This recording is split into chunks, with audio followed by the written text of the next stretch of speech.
bueno, estamos acá nuevamente al final del túnel, programa que se transmite por Global EC. Y mire usted que hoy día tenemos un invitado pues que la presentación sobra. Me refiero a Pocho Harp. Muchos lo identifican en el ámbito político, en el periodístico, dirigente deportivo, etcétera, etcétera, etcétera, que él nos sabrá explicar.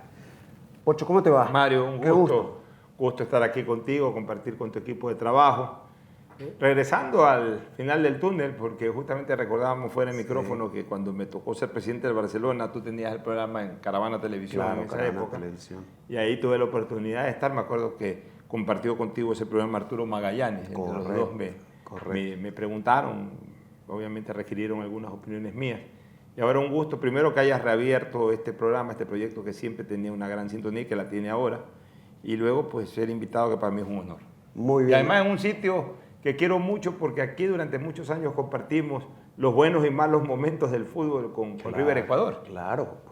Aquí reíamos y también llorábamos. Claro, y si esto contara todo lo que hablábamos aquí. Imagínate, pasamos lindas jornadas, Sí. comíamos bien, disfrutábamos. Cuando la victoria nos sonreía, era todo felicidad, y cuando las cosas no iban bien también. Métete la culpa a alguien. Claro, y aquí surgía, saca ese técnico, saca ese jugador. No, usted era el que mandaba siempre a los técnicos afuera. No. ¿Cuándo lo saca, presidente? Panchito Molestina era el más bravo. Pancho Molestina. No, ¿cómo olvidar esas lindas jornadas? Mire, tanto tiempo ya. Claro. Pocho, al final, ¿qué es lo que más te gusta? Viviste tanto tiempo la política, el periodismo deportivo, y ahora haces análisis políticos también, la dirigencia deportiva. Al final, ¿con cuál te quedas? Mira, tengo la suerte de ser una persona multifacética, que me gustan muchas cosas, y la felicidad de mi vida radica en que prácticamente puedo desarrollar todas las cosas que me gustan. Pero yo tengo dos grandes pasiones en la vida, fuera de lo que habitualmente ha sido mi trabajo.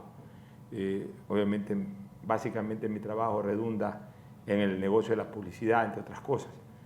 Pero yo diría que tengo pasión por dos cosas, por el deporte y por la política. Por la política surgió desde el génesis. Mi padre fue fundador del Movimiento Social Cristiano. Claro. Me acuerdo que cuando yo lancé por primera vez mi candidatura a diputado, que tú me diste el honor de acompañarme en el Hotel Ramada. Claro. Mi padre estaba ahí. Tu padre, sí. Y fue reconocido en calidad de tal como fundador del Movimiento Social Cristiano por el entonces candidato a la presidencia, Javier Neira, que lo diferenció mucho en ese acto. Y yo viví muy de cerca las actividades políticas en la década de los 70, porque mi padre se rodeaba de políticos, él era político, mucha gente vinculada pues, a las campañas del movimiento, de esa época ya Partido Social Cristiano, estaba alrededor de uno, alrededor de la casa, entraban, salían, y siempre me encantó la política. Tanto es así que yo tengo muchos recuerdos paralelos al fútbol de los años 70, por eso yo soy también historiador, escribo libros, etcétera, porque tengo una memoria prodigiosa de lo que yo viví en la época de los 70. También recuerdo perfectamente todos los acontecimientos políticos, porque yo seguía de cerca las dos cosas. Entonces, lo uno no fue distante de lo otro, eran mis dos grandes pasiones. Y en la medida en que ya fui creciendo, fui de alguna manera desarrollando ambas vocaciones. El año 84 ingresé al periodismo deportivo, a hacer radio, luego, primero televisión y luego radio. Comencé a desarrollar la carrera de periodista deportivo, tuve la oportunidad y la suerte de participar en grandes medios, tanto radiales como televisivos y escritos, pero eso no significó de que después yo aparezca en la política. Cuando yo ejercí el periodismo deportivo y cuando yo estaba en los linderos de cumplir mi mayoría de edad, yo ya tenía actividad política intensa, aunque no pública. ¿Qué es actividad política intensa, aunque no pública? Participé activamente de la campaña de segunda vuelta de León Febres Cordero. Me acuerdo que me responsabilizaron de lo que es la Ciudadela La Chemijo, Ciudadela Modelo, atrás del Estadio Modelo, ese sector, para trabajarlo electoralmente. Luego en las campañas de Jaime Nebot, la del 92 y 96, anduve con Nebot hombro a hombro por todo el país, recorriéndolo en avión, recorriéndolo en carro, recorriéndolo hasta en canoas, por donde había que que navegar también, y posteriormente en otras campañas electorales también, hasta que ya finalmente me lancé yo como persona a ser candidato. Y fuiste diputado. Y fui diputado, o sea, siempre estuve vinculado a estas dos actividades. Y como consecuencia del amor a ambas, finalmente desarrollo lo que es también para mí una pasión, la pasión por la radio. Desarrollo comentarios de ambas actividades. Televisión también. En televisión en su momento, bueno, deportiva, pero ahora desde hace algunos años para acá Haces hago comentarios políticos, Atalaya, ¿no? pero tampoco descuido el comentario deportivo. Dentro de mi programa de Atalaya tengo un segmento deportivo, pero también los acompaño a ustedes en Caravana los Claro, domingos lo con sé. programas de historias del fútbol con Gerardo España. O sea, no me desvinculo de las dos cosas. Y como consecuencia, pues también de lo futbolístico o de la pasión por el deporte, hubo la oportunidad en un momento de involucrarse a la dirigencia deportiva y lo hice. Ya. Y bueno, pues ahora comienzo a preguntar. Claro. Pero si no te gusta, me avisas. No, tranquilo, Y si es que no me contesta, entenderé. tranquilo. Pero entenderé que eres flojo, pues, para no contestar. Siempre contesto, Mario. Jamás evado. Vamos a probarte. A ver. A ver, en la política. Tú dices que lo ha seguido Jaime de arriba para abajo, Jaime Nebot, etcétera, etcétera. En su momento. En su momento. Ahí va la pregunta. ¿Y qué pasó, pues, hermano? Si tú serviste tanto a los social cristianos, ya no te veo, ni siquiera te toman en cuenta, no te llaman. Al final de cuentas. Es porque, déjame terminar Ya. la pregunta, porque tiene condumio esto. Claro que sí. Es porque andabas mucho con León Febres Cordero, que Jaime te dijo, no, allá o acá. No, ¿Puede nunca ser? me dijo eso. Bueno, pero ¿lo interpretamos así o estoy equivocado? Mira, yo estuve con León Febres, primero estuve con Jaime Nebot muy cerca, muy cerca. De hecho, Jaime Nebot fue el que me propuso ser candidato a la diputación y fui diputado. Coincidió que justo para ese periodo asumió el liderazgo nacional del partido de León Febres Cordero, que lo había delegado en cambio a Nebot tiempo atrás porque él se dedicó a la alcaldía de Guayaquil. Después se cambiaron los papeles y León pasó a ser diputado y nuevamente jefe de bloque y líder nacional del partido. Y eso hizo que yo me vincule más a León Febres Cordero y en la medida en que fui ganando mucho su confianza terminé trabajando muy cercanamente a él. Sí, lo reconocemos. Ya, en todo caso, después... O sea, ¿eres víctima de las diferencias que existió entre los dos? Hubo ciertas diferencias propias de dos personas que de alguna u otra manera son líderes. Hubo diferencias, pero diferencias que se saldaron. Ya. Cuando murió León Febres Cordero, sí me sentí que yo quedé un poco huérfano, porque evidentemente yo había perdido el espacio cercano a Jaime Nebot. ¿Y por qué Pero no te recogió Nebot? Pero en ningún momento yo he tenido ninguna discrepancia de carácter personal. No estoy hablando sino para que, bueno, en política es como en el fútbol, mi querido Mario, en la medida en que tú pierdes un puesto y otro lo gana, ya después es difícil recuperar la titularidad. Es lo mismo en la política. Pero ni siquiera porque tienes eres cautivo de muchos votos, aceptación, ni siquiera por eso. Yo tengo que ser consciente de esa situación. Yo conversé muchas veces y de hecho, en algún momento volvimos a acercarnos con Jaime en algún proyecto político a inicios de esta década, cuando hubo que hacer la restricción del partido político, del Partido Social Cristiano. Fue precisamente pues, una coordinación que hicimos Nebot y yo para convocar nuevamente a los líderes nacionales. Pero después, en algún momento, se perdió nuevamente ese vínculo. Ya. Y al final de cuentas, te vuelvo a repetir, ya hubo gente que ocupó el espacio que yo tenía antes y simplemente pues tuve que tomar la decisión de comenzar a caminar solo. Como el dicho. ¿Cuál es se el dicho? va a Quito. Perdió su banquito. Y usted perdió el banquito. Digamos que perdí el espacio cercano a Nebot. Ya. No creo que hayamos roto... Ahora que Nebot está lleno de poder y todo lo demás, ¿usted lo extraña a ese banquito? Mira, yo creo que la política te permite tener oportunidades. Yo ya no tengo ese espacio y tengo que labrarme el mío. Está bien. Otra pregunta. Política también. Encantado. Cuando yo era ministro de gobierno y fui al palacio, al palacio legislativo, convocado por la bancada de ustedes a dar explicaciones, usted no me saludó, pues se me fue por allá. Y otro amigo mío también lo hizo, don Carlos Falqués Batallas. Los dos se me fueron a esconder. ¿Por qué? Mira, Mario, tú sabes el enorme afecto que te he tenido de toda la vida. Sí. E incluso tuve el honor de ayudarte en tu presidencia de AER. Tú fuiste presidente nacional y yo fui presidente de la Comisión Deportiva. ¿Por qué? Pero en ese momento, se me fueron mis dos buenos amigos. No dejamos de ser amigos, por supuesto. Pero, a ver, León tenía una frase. A ver. Cuidado la foto. Mamma mía, o sea que estabas evitando fotografiarte conmigo. O sea, lamentablemente en ese momento... Uno se entera.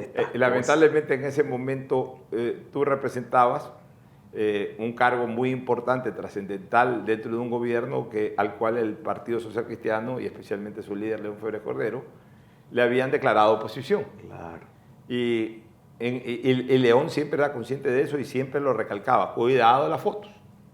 Claro. Era un líder al que no le gustaba que sus diputados, más allá de la relación política o personal que puedan tener en privado, al menos en público evidencien mucha confianza, mucha amistad, porque la gente siempre se presta a hablar cosas más allá de la realidad. Bárbaro, qué bárbaro. Entonces ten la seguridad. Y me lo dices así de frente. Mario, ten la seguridad que una foto tuya y mía en ese momento, una foto tuya con Carlos Falqués. Nada, hermano, nada. Mira, a ver, esa política afortunadamente, no funciona, espérate, Mario, afortunadamente. Eso que no había celulares que tomaban fotos. Exacto, afortunadamente antes ni los celulares tomaban fotos ni habían redes sociales. Pero mira que León no le faltaba razón en esa época. Por ejemplo, si fuera en el momento actual. Ahora, resulta que una persona sale fotografiada con alguien, e inmediatamente guardan esa foto y en cualquier momento la ponen para sacarla de contexto. Ya con esto voy a hablarle a Carlos Falqués también. Mañana lo llamo. Le voy a decir, ya me acabo de enterar. Y Carlos y acabo de cenar con él hace 2 semanas. Pero a ver, pero en ningún momento... Me brindó un whisky maravilloso. Pero Carlos, Mario, en ningún momento hemos renegado de tu amistad. No te me pongas nervioso. No, simplemente te estoy diciendo cuál era el concepto que tenía León y que en el fondo el tiempo le ha dado la razón. Cuidado de la foto. ¿Cómo vas a creer que por una razón de esa naturaleza que es extremadamente política, y en la política pues pasa cualquier cosa, voy a romper una amistad de tantos años? No, de ninguna manera. Además que mantenemos contacto celular. Todo lo contrario, me causa mucha gracia. Ahora, no entender la razón, pero hay otra. A ver. Y eso de pistolero en el Congreso, sacando pistolas, y tú no sabes ni disparar. Sí, es verdad. Una pistola de agua, pues, hermano. No era pistola. En carnaval no usa pistola. No era una pistola de bala, no era una pistola de agua, era una pistola de verdad. ¿Qué salió hecho el bravito ahí? No es que salió hecho el bravito, Mario. A ver, pero cuéntalo. Lo que pasa es que yo siempre lo dije, lamentablemente las cosas salieron siempre de su contexto, de la realidad, del escenario del momento. Yo no saqué una pistola dentro de una sesión del Congreso. Es verdad que estábamos en el pleno porque habíamos decidido, unos cuantos asambleístas, en esa época nos llamaban diputados, habíamos decidido quedarnos ahí y no abandonar la sala, a pesar de la amenaza que hubo desde la parte externa por parte de la seguridad del Congreso, de que estaban por ingresar integrantes de un movimiento indígena y que no entraban con buenas intenciones.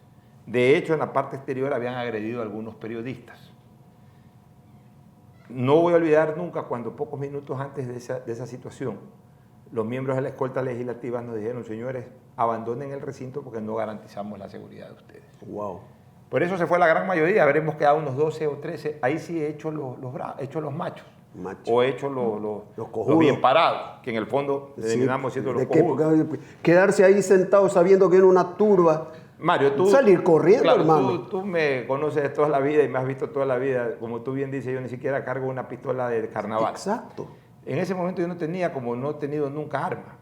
Pero cuando yo vi que había un bamboleo de la puerta de entrada, no era el Congreso que era de ahora, sino que era, escúchame, era claro, un improvisado salón del Banco Central, claro, en la época que se quemó el Congreso.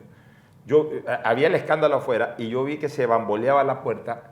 Yo pensé que era este movimiento indígena y le solicité el arma a un miembro de seguridad. Ya. Y el miembro de seguridad me dio el arma. ¿Y por qué le solicité el arma? Porque yo sí temí. Yo tengo muy... ¿Y por qué no le dijiste al policía que te resguarde? Porque los policías nos habían dicho que no nos garantizaban y es más, ya y te dio el arma ¡Qué irresponsable! Un miembro de seguridad. ¿Y te dio el arma, tome diputado? Me dio el arma porque yo quería... Oiga, pero ya la verdad. Yo quería estar presto ante cualquier situación. ¿Y eras capaz de disparar? sé si era capaz de disparar, Mario. Es una situación que en ese momento se te presenta. A mí ¿No era más rápido salir corriendo? Debí haberlo hecho antes. Ya que no lo hice, se me vino a la mente, porque eso suele ocurrir, Sí. se me vino a la mente la tragedia de Alfaro. Porque, a ver, mira lo que pasó en Pozorja, lamentablemente, Sí, hace pocos días atrás. En un momento Una determinado confusión. en que la muchedumbre Sí. toma control de algo, viene el fenómeno Fuente Ovejuna. ¿Quién fue el que linchó? ¿Quién fue el que arrastró? ¿Quién fue el que quemó a fulano sultano? Fuente Ovejuna, 2.000 personas. Entonces, cuando tú tienes una policía que te dice, no garantizamos su seguridad, estás prácticamente a órdenes de defenderte tú solo. Después yo me arrepentí de no haberme ido. Ya. Me vuelvo a pasar ya, ahora eso, se me voy entiende. 10 minutos antes, media hora antes. Ahora se entiende. Y Se siempre lo entiende, expliqué, pero es sino que los medios de comunicación sacaron lo espectacular. El momento que yo cogía el arma y amenazaba Bueno, y pero gritaba. qué Está bien. espectacular. Y yo reconozco que esa es la tarea de los medios de comunicación. Doy mi explicación. Ya, perfecto. Ahora, también digo una cosa. Hasta expresidentes lo han hecho. Otto Rosemena Gómez disparó ese disparó en una disparó. discusión en el Congreso e hirió a otro Y legislador. escribió un libro, pues Y no. escribió un libro, Alegato del Honor. Alegato el honor. Ya, en mi caso fue por ¿No temor. escribiste el libro? Yo lo leí justamente en época de Sí. niños. Me llegó Claro, eso a la ¿no? casa y me lo ojeé todo. Fue un fenómeno eso. Así es. Y terminaron dándole la razón. Imagínate acá que era por una situación más bien de temor. Ahora, Y hubo sangre ahí. en la época de Otto, acá no. Sí, no, contigo no. Acá sí sabes lo que fue finalmente. Ni siquiera eran los indígenas que querían entrar, sino la gente que estaba afuera, los periodistas, etcétera, viendo que había este movimiento indígena, se quisieron meter al pleno para estar Pero a salvaguarda. Cuando tú Y entonces ese era el movimiento que yo veía a la cuando puerta. ya se así. enfrió todo, tú llegabas a Guayaquil y decías, ahí viene el Siete Machos, como la película esa mexicana. ¿Cuál es el Siete Machos? Un bravo que sacaba revólver por todos los lados, bien parado, No, Pocho. mira, yo te digo- No me digas que bien parado, No, Pocho. mira. No sé, cualquiera no se metía ya contigo. Pues. Sí, pero no es esa la ¿O fama, no? no es esa la fama que uno quiere Bueno, ganar. no, pero sí te la dieron. Pues. Bueno, me la dieron, pero no es esa mi Y la personalidad. otra, de una Pero vez. yo te quiero decir una cosa, Ah, quiero esa- reconocer algo en una persona. A ver, En León Febres Cordero. Me llamó 5 o 6 veces ese día a ver cómo estaba mi estado de ánimo. Ya. Fue la única persona, o una de las pocas personas, pero digamos de los líderes o dirigentes políticos importantes, fue el que constantemente me llamó qué bueno, ¿no? para respaldarme. Y yo Muy sentí el bien. respaldo inmediato de él. Claro, qué bueno, ¿no? Saber eso. Y otra política, porque no te he visto bien, así como fluido. Me parece que no te agradan mucho estos temas, pero lo último, ¿por qué le sacaste el sombrero al dirigente indígena? ¿Sabes lo que es un acto para un indígena que le saques el sombrero? Fue un error, lo reconozco, ese sí fue un error de temperamento. Salvador, con quien me llevo bien, gracias a tu gestión, Claro. y a la de Rugel Chica, mi Ahí buen sí, amigo. los ahí sí dos gestionaron servía. ahí. Mario, llama a Salvador para que me baje la Tú tensión. tuviste la iniciativa y te la agradezco. No, porque sí lo llamé. Y tú me lo dijo, a llamaste. pedido suyo, doctor, Sí, no, de me restablecimos voy a hacer... inmediatamente Le digo la... a buena gente, Pocho, se equivocó. Él va a Sí, reconocer. no, yo reconocí. Ahora, ¿qué pasa? Que eso se dio en el marco de una denuncia que estaba haciendo León Febres Cordero. La primera vez que apareció León Febres Cordero en el Congreso, él no podía viajar por sus problemas de salud, Claro. que luego quedaron en evidencia. Murió Sí, de cáncer sí. al pulmón, pues él ya estaba delicado en esa época. Iba ocasionalmente al Congreso y justamente la primera vez que fue, presentó una denuncia contra el gobierno del expresidente Noboa. Y obviamente causó conmoción su presencia y la temática que trató. Entonces, después de hablar, le permitieron hablar cerca de una hora, exponer, etc. Se abrió el debate. Y en una de esas intervenciones habló Salvador Quispe, encontró la réplica de alguien del Bloque Social Cristiano, y Salvador Quispe, fuera de micrófono, comenzó a insultarnos de ladrones, Ya. rateros que se han robado la patria, Ya. roban patria, etcétera, etcétera. Atrasapueblos, o sea, una serie de insultos e improperios, sin el micrófono en la mano, sino ya callejeros. Entonces yo recuerdo que los integrantes del bloque, que estábamos relativamente cerca del legislador Quispe, fuimos a abordarlo a la curul de él. Y ahí vino mi inmadurez. Le vi el sombrero. Me acordé de cuando jugábamos pelota en la calle, que alguien tenía una gorra y cuando uno quería hasta cierto punto pues, fastidiarlo o molestarlo, le sacaba la gorra y se la tiraba al piso. Y yo hice lo mismo, sin mediar de que ese sombrero tiene pues un concepto también ancestral, cultural por parte de ellos.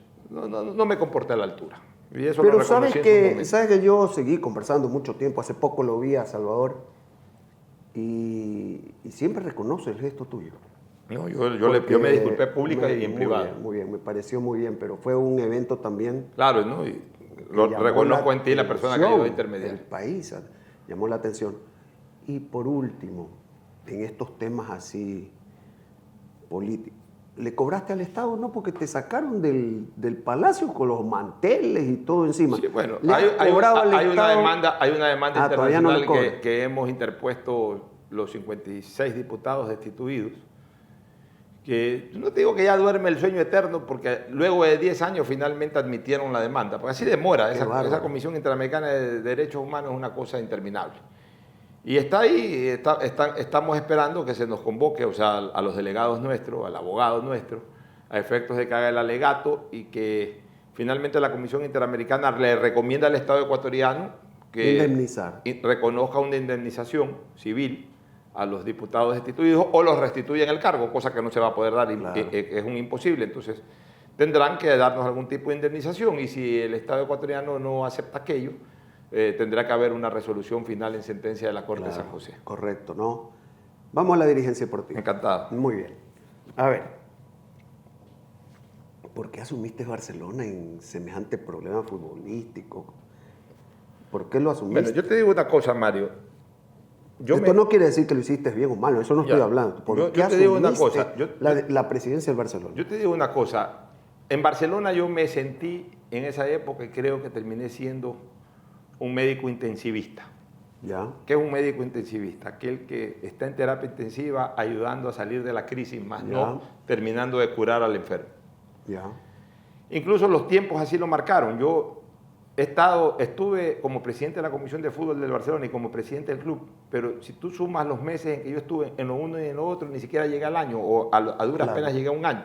Claro. O sea, yo no fui una persona que duré mucho en Barcelona, pero en el corto tiempo en que estuve creo que logré ciertos objetivos. Por ejemplo, cuando a mí me invitaron a formar parte de la Comisión de Fútbol del Barcelona en el 2009, Barcelona estaba pasando por un pésimo momento deportivo. Había perdido cualquier cantidad de partidos y estaba penúltimo en la tabla de posiciones. En esa época el formato de la primera etapa era el todos contra todos. Claro. Terminó penúltimo o antepenúltimo con un muy bajo puntaje.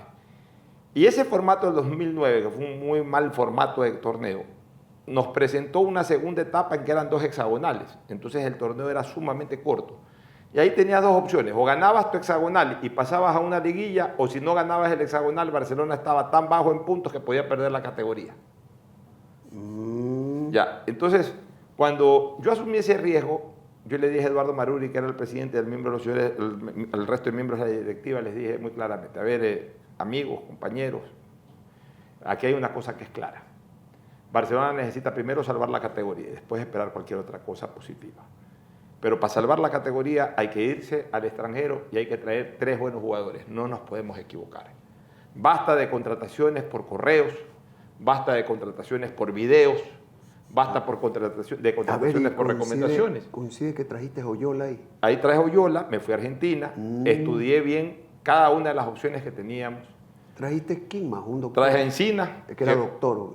Ese no era doctor. No, ese es Herbela, que lo trajeron años atrás. Traje a Encina, que fue un muy buen jugador. Encina, buen jugador. Lo traje a Oyola, que hasta ahora es el emblema de Barcelona. Sí, señor. Y lo traje a Zamudio, que también era un buen goleador. Un buen jugador. O sea, un poco viejo, pero... Ya, pero no me equivoqué en ninguno de los 3. No, pero para no equivocarme en ninguno de los 3, tuve que irme allá, le preguntaba a los parrilleros, le preguntaba a los taxistas, aparte veía videos, hablaba con periodistas deportivos, hablaba con gente de fútbol. Y se sacaron conclusiones incluso contradiciendo la posición de nuestro director técnico. Nuestro director técnico, yo recuerdo que quería a un Barrales de centro delantero. Como yo fui acompañado del Pavo Noriega a esa gira para buscar jugadores, un día me voy a un entrenamiento. Yo iba a los entrenamientos a ver esos jugadores que me recomendaban. Y lo veo a este Barrales. Tuvo la gentileza Falcioni, a pesar de que no tenía programado hacer fútbol, de haber hecho fútbol en ese entrenamiento solamente para que yo lo vea a Barrales. Y lo puse al Pavo Noriega, una anécdota, lo puse al Pavo Noriega, que era director deportivo del Barcelona y me acompañó en ese viaje, atrás del arco donde atacaba a Barrales para que vea los movimientos de Barrales. Yo ya había visto esos movimientos de Barral y para nada me convencieron, pues de todas maneras le pregunté al Pavo Noriega, el Pavo Noriega me dice, Pocho, yo estoy retirado del fútbol, yo lo marco sin problema ahorita. Entonces con eso, y el técnico me decía, no, que quiero a Barral, no te voy a llevar a Barral, ahí decidí llevar a Zamudio. Y se salvó la categoría y se cumplió el primer objetivo, perfecto. Y me fui. Estoy hablando de la presidencia. Ya, y después llegué nuevamente a la comisión de fútbol, porque hay que recordar esa pequeña historia. Yo no llegué directamente de la calle a ser presidente de Barcelona. Yo dejé armado el equipo del 2010. No me dejaron hacer un par de contrataciones que yo consideraba vitales. Una de ellas la de Pedro Quiñones, que ya estaba contratado en Barcelona. Y que simplemente porque yo no puse el ok en la computadora porque no me permitieron traer a Pedro Quiñones. Y obviamente tuve que llamar a México a decir de que desistía de la contratación de Quiñones. Ahí fue que se lo ofrecieron a Emelec y Emelec lo trae. No es que Emelec nos arrebató a Quiñones. Nosotros equivocadamente desechamos a Quiñones, pero no quien habla, sino el grupo asesor que tenía Barcelona, que era un grupo de asesores españoles, de esta Media Pro, que se lo había impuesto el banco que le da auspicio al Barcelona. Claro. Bueno, entonces, con eso y otra decisión más que no me dejaron tomar, yo me retiré de la Comisión de Fútbol del Barcelona. Dejamos armado un equipo más o menos igual interesante que estuvo a punto de ganar la primera etapa. Oiga, pero ¿cuándo me cuenta lo de su presidencia? Espérese, entonces vino la segunda etapa y Barcelona perdió 7, 8 partidos y faltando pocas fechas para el final me volvió a invitar a Eduardo Maruri que tome la presidencia de la Comisión de Fútbol. Ahí tomé la presidencia de la Comisión de Fútbol. Logramos enderezar, ya no nos alcanzó para un campeonato ni nada, pero logramos enderezar el rumbo del Barcelona y de repente tomaron la decisión, Eduardo Maruri, muy sorpresivamente, de un día para otro, y al día siguiente Juan Carlos Estrada también tomó la decisión de dejar Barcelona. Y entonces por estatuto, como a mí me habían nombrado vicepresidente de algo, vicepresidente deportivo, me correspondía. O sea, es verdad que uno de los dirigentes que le correspondía tocar la presidencia había aceptado, llegó a la casa y la mujer le dijo, tú vas a ser presidente de Barcelona, coge la maleta y te vas de la casa. Bueno, no sé si el otro día renunció. No sé si le dijo toma la maleta y, me contaron y por ahí de la casa, pero sí me dijo Juan Carlos Estrada, mira, tengo inconvenientes. Yo no estoy hablando de él. No, yo doy el nombre porque él fue. Me dijo, tengo inconvenientes. Me dijo, tengo inconvenientes de seguir como presidente de Barcelona. Mi mujer me ha hecho sindicato aquí, porque tenemos el tema de la clínica, tenemos una serie de cosas no ha sido mentira, pues. No. Bueno. Y entonces ahí se convocó. Y entonces el llanero eras tú. Sí, porque había, a ver, el primero en dejar el equipo fue Lucho Novoa. Claro. Luego fue Eduardo Maruri. Claro. Después fue Juan Carlos Estrada. Wow. Y me tocó a mí. Y yo ya te digo, me convertí en una especie de médico intensivista. Tomé Barcelona y pienso que en la medida de las posibilidades logré enderezar a Barcelona y dejarlo encaminado hacia una nueva directiva que tomó el control del equipo. Terminó el año siguiente fue campeón con buena parte de la base de jugadores que dejé. No dejé deudas. Hasta el día de hoy sale una sola deuda atribuible a mi persona. Claro. Una sola deuda sale, ni de jugador ni de nada. ¿Puedo preguntar algo ahí también? Sí, encantado. Ya. Un día apareciste y salía, voy a anunciar la mejor contratación del año. Toda la gente, ¿quién contrata a Pocho? Y saca el cuadro de la Virgen de la Dolorosa. Y dije, wow. Sí, bueno, tú creyente, pues, javeriano, pues, ¿no? Sí, señor. Además, perfecto. Muy bien, todo el mundo tiene fe, perfecto. Todo el mundo dijo, está bien. Pero a la semana siguiente o 2 semanas después, traías a un brujo para que te quiten los huesos en macanaki que había en la cancha. ¿Qué te pasó ahí? Fue al revés. Primero fue... O sea, no creíste en el brujo y te fuiste a donde la Virgencita. No. Lo del brujo, Tú me habías engañado porque dijiste que era un turista de Estados Unidos que venía... Recuérdalo bien. Fue un cuencano. Un día me llamó. ¿Y? Me dijo, mire, yo practico estas artes, ando con una vainita de acero ahí, saco las vibras negativas, pienso que el estadio de Barcelona está embrujado. Me dijo. Te creo. Y yo obviamente, pues, en ese momento por el estrés, todo, uno comienza a creer en cosas. Me dice, ¿sabe qué? Me dice, estaba haciendo un análisis, y me lo dijo justamente a la tarde de un clásico. Estaba haciendo un análisis. He pasado, me estoy riendo. He pasado en todas las fotos de todos los jugadores esta cuestión que yo tengo y me está marcando que un jugador le va a tener fallas garrafales esta noche en el clásico. Ya, le dije, no le paré bola. Dicho y hecho, ese partido lo comenzamos ganando 2-0 y un defensa, no voy a decir su nombre, virtualmente regaló 2 goles. Y coincidió que era el defensa que me había dicho este señor. Dije, este hombre de verdad, si ahí uno comienza a creer en esas cosas, le dije, ¿sabes qué? Vente a Guayaquil. ¿Y? Se vino a Guayaquil con su adornito sus piecitas estas de acero.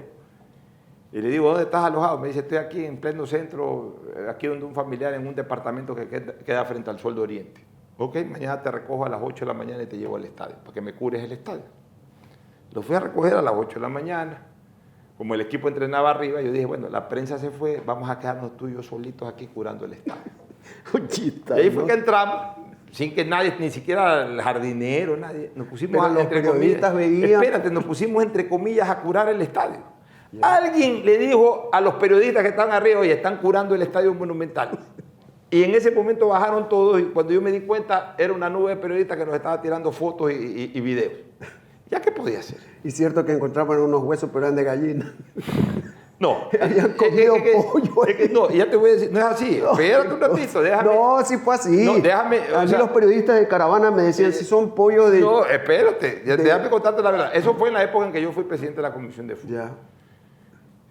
Cuando yo fui presidente del club, hice una rueda de prensa para anunciar a los auspiciantes y anunciar las últimas contrataciones que habíamos hecho, como 5 o 6 contrataciones. Y yo te digo una cosa, yo soy un hombre de mucha fe en mi Virgen Dolorosa. No, yo lo sé. Ya, yo la cargo, yo tengo un cuadro de la Virgen, toda la vida lo he tenido en mi habitación. Cuando fui legislador, lo llevé a mi oficina en el Congreso. Te voy a contar rapidísimo una pequeña anécdota. Cuando se quemó el Congreso, se quemó mi oficina menos el cuadro. Mira. Rescaté el cuadro, lo puse en la nueva oficina y después me lo traje y siempre me ha acompañado bueno. ese cuadro. Qué bueno, ¿no? Ya. Yo sentía que tenía una responsabilidad muy pesada, pero yo dije, bueno, voy a llevar el cuadro porque siempre habrá la oportunidad de reivindicar a mi Virgen públicamente. Entonces, presenté a los jugadores y sí dije, y voy a presentar a la mejor contratación que creo que puedo hacer. Y fui muy claro en decirlo, pues no, esta contratación no es para hacer goles. Esta contratación es para cuidar al club, cuidar a la institución, cuidar la salud de los jugadores. Ya. Nos encomendamos a la Virgen Dolorosa. Perfecto, no, pues Ya, ahí no hay ninguna crítica. Pero sino espérate, lo que pasa... Era el contraste, ¿no? Los tiempos no los tenía claros. Lo que pasa es que justo cuando yo di esa declaración en la rueda de prensa, 5 minutos antes de iniciar la rueda de prensa, se me acercó el canchero, que también fue tu canchero. Daniel. Ya, Daniel. Y Daniel me dice... todavía? Ya, bueno, pregúntale a Daniel. Daniel es el que me dice, oiga, hemos estado escarbando la cancha para darle mantenimiento y todo, y la verdad es que aquí a Barcelona le han hecho mucho daño. Hay cualquier cantidad de todos estos fetiches y todo este tipo de cosas. Tú. Y volviste a creer. Ya, entonces yo le dije, ya Daniel, está bien. Entonces ahí cuando digo lo del cuadro de la Virgen, que yo no lo llevé para eso, sino que dije, ahí señalé lo siguiente. Después de decir eso, comenté. Y a propósito, aprovecho para decir que el canchero me acaba de señalar sobre esta situación.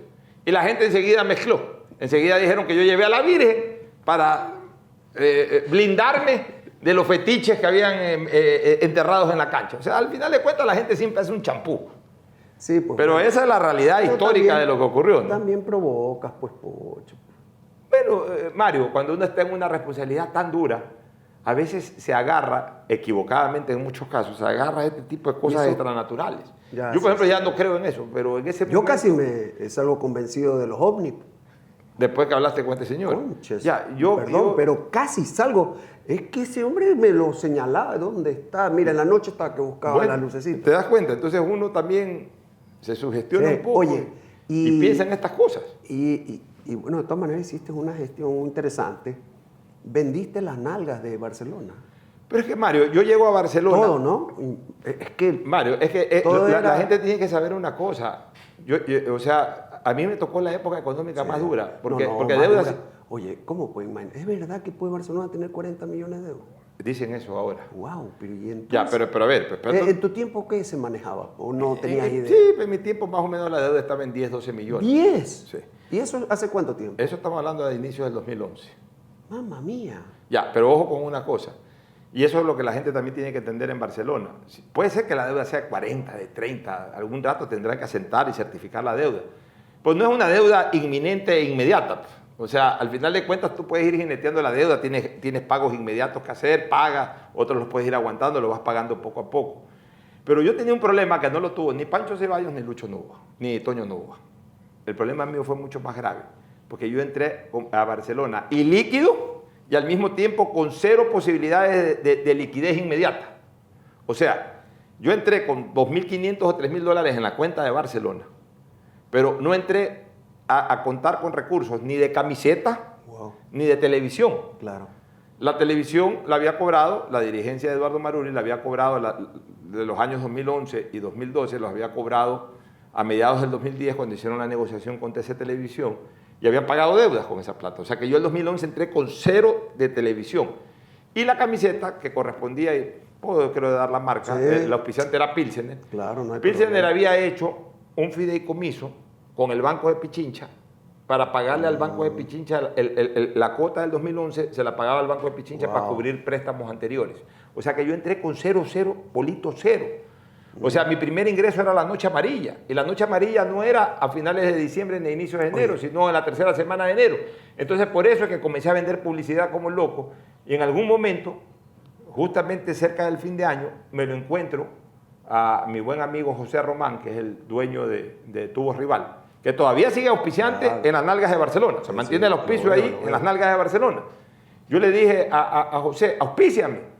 Hazte famoso con Barcelona. Hazte famoso. Sí, se lo dije, hazte famoso. Entonces me dijo, tengo tanto, ponle un poquito más, ok, un poquito más. Llegamos al acuerdo económico, creo que eran $100.000 el año, algo así, no me acuerdo.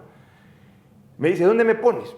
Le digo, pero hermano, a ver, no, pues te pongo aquí. Sí, para ahí no se ve mucho. Bueno, igual, acá también tengo... Barcelona parecía escudería Fórmula 1, por todos lados había publicidad en la camiseta y realmente no tenía dónde ponerle, pues no quería desaprovechar ese dinero que podía darme. Entonces le digo, ¿sabes qué, José? Te recomiendo algo, pon en las nalgas. Me dice, ¿en las nalgas? Le digo, sí, ¿por qué? Pues le digo, en las nalgas, hermano, cuando el jugador hace un saque lateral, se le ve la parte dorsal, pues se ve tu publicidad más solita. Cuando hay una fotografía, no todas las fotografías de los jugadores salen de frente, también salen de espalda. Claro. Se ve tu publicidad solita. O sea, si tú quieres que se vea rival, se va a ver en la nalga. Se va a ver mucho más que en la camiseta. Bueno, en la parte central no, pero se va a ver más que en cualquier otro lugar de la camiseta. Y entonces me aceptó. Lo convencí para eso. Y tanto que no está arrepentido que hasta el día de hoy sigue auspiciando. Sigue. Y entonces me hace al día siguiente una entrevista a Carlos Víctor Morales y comenzamos a hablar de la crisis económica y todo. Y le dije, bueno, la crisis económica es tal, Carlos Víctor, que ha tenido que hasta vender la nalga. Entonces se quedó como loco. ¿Cómo es eso que ha tenido que vender la nalga? Sí, vendió la nalga de Barcelona, por si acaso. Pues. Y entonces armó un alboroto, sacaron en cuenta de Twitter y todo. Bueno, ¿y de qué te arrepientes? ¿De qué te arrepientes? ¿En la vida o en el tema del fútbol? En la vida. No, de nada, Mario. Una vez ese gran político, histórico político, sobre todo por sus frases, llamado Carlos Julio Arosemena, cuando lo fui a entrevistar hace 30 y pico de años, por un tema político, hablando después de la entrevista, yo le preguntaba si él se arrepentía de haber sido un hombre muy dedicado justamente a las bebidas alcohólicas y todo ese tipo de cosas, y me dice, mire, señor Harp, me dice, el hombre no tiene que arrepentirse, tiene que rectificar. Muy bien. Y por último, Pocho. Y eso es lo que hay que hacer en la vida, rectificar, no arrepentirse. Tú que eres un hombre que le gusta recomendar también, sugerir, eres campeón para eso. ¿Y por qué no le has recomendado a tu buen amigo Carlos Villasís que haga otra cosa y hace? ¿O sí le has recomendado todo lo que está haciendo? Si quieres contestar. Sí, no, yo contesto. Carlos Villasís, en primer lugar, es mi gran amigo personal. Exacto, por eso te pregunto. Es mi gran amigo personal. Con él tenemos una actividad social bastante frecuente o activa. Pero es una persona que le gusta tomar decisiones. Eventualmente en conversaciones le doy mi punto de vista. Casi ninguno ha sido el que yo le he dado como punto de vista, no como recomendación ni como sugerencia. Y al final de cuentas, pues él es el presidente y maneja la federación a lo que es su criterio. Yo creo que han habido cosas positivas, han habido cosas negativas también, no lo han acompañado los resultados deportivos.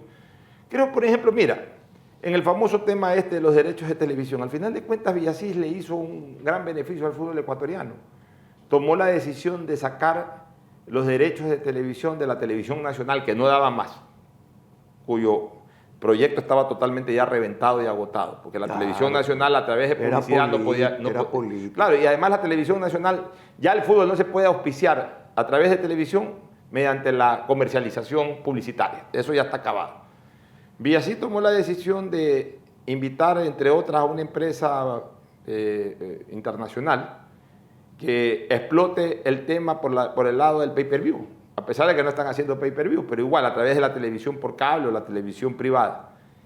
Y creo que hoy los equipos están ganando más dinero, mucho más dinero que antes. Entonces, ese es un beneficio que le deja, a pesar de que el proyecto le reventó en contra. ¿Y por qué no tiene una gran aceptación popular y la prensa también? Porque no lo acompañaron los resultados deportivos. Y ¿Tú esto es crees fútbol. solamente eso? A ver, si hubiese clasificado al Mundial, Ya. yo creo que hubiese tenido un gran aval. No clasificó al Mundial. Este es fútbol, Mario. Este es fútbol. O sea, Ya. alguna vez hubo una discusión entre Damiani y Cataldi, famosos Uruguayos. presidentes de Peñarol en su momento. Y una vez coincidieron en que fueron rivales en una elección. Porque siempre o ganaba Cataldi o ganaba Damiani. Cataldi sacaba campeón a Peñarol, Damiani arreglaba las finanzas. Y así era siempre. Hasta que un buen día coincidieron los dos. Y entonces en un debate en una radio, Damiani expuso que él era un hombre que ordenaba la economía del club, etcétera, etcétera, etcétera. Y Cataldi le contestó, bueno, está bien. Pero señor Damiani, a final de año la gente no sale a gritar a las calles superávit, superávit, sino campeones, campeones. Y los campeonatos los doy yo. Usted arregla la economía, pero yo doy los campeonatos. Y la gente, es verdad, sale a celebrar los campeonatos. Mañana Barcelona paga los 40 millones de deuda. Alguien logra resolver el problema de la deuda en Barcelona, pero no es campeón 4 años y la gente, Igual. la gente lo va no a rechazar, pero por lo menos tampoco lo va a ponderar. Pero habrá dirigentes en que a lo mejor sigan endeudando al club, pues sacan 2, 3 campeonatos, por ahí hasta una Copa Libertadores y son los héroes del club. Porque así es el fútbol, así es la federación, así es todo. O sea, la gente busca el resultado que le interesa. En este caso, ¿cuál es el resultado deportivo? En el caso de Villasís, no tuvo suerte con la selección. O sea, no tuvo la oportunidad de clasificar un mundial, errores de él, errores de sus allegados, errores de los jugadores, errores del cuerpo técnico, lo que sea, pues los resultados no se le dieron. Estamos, y por eso estamos acabando lo que el tú programa. dices. Estamos acabando el programa.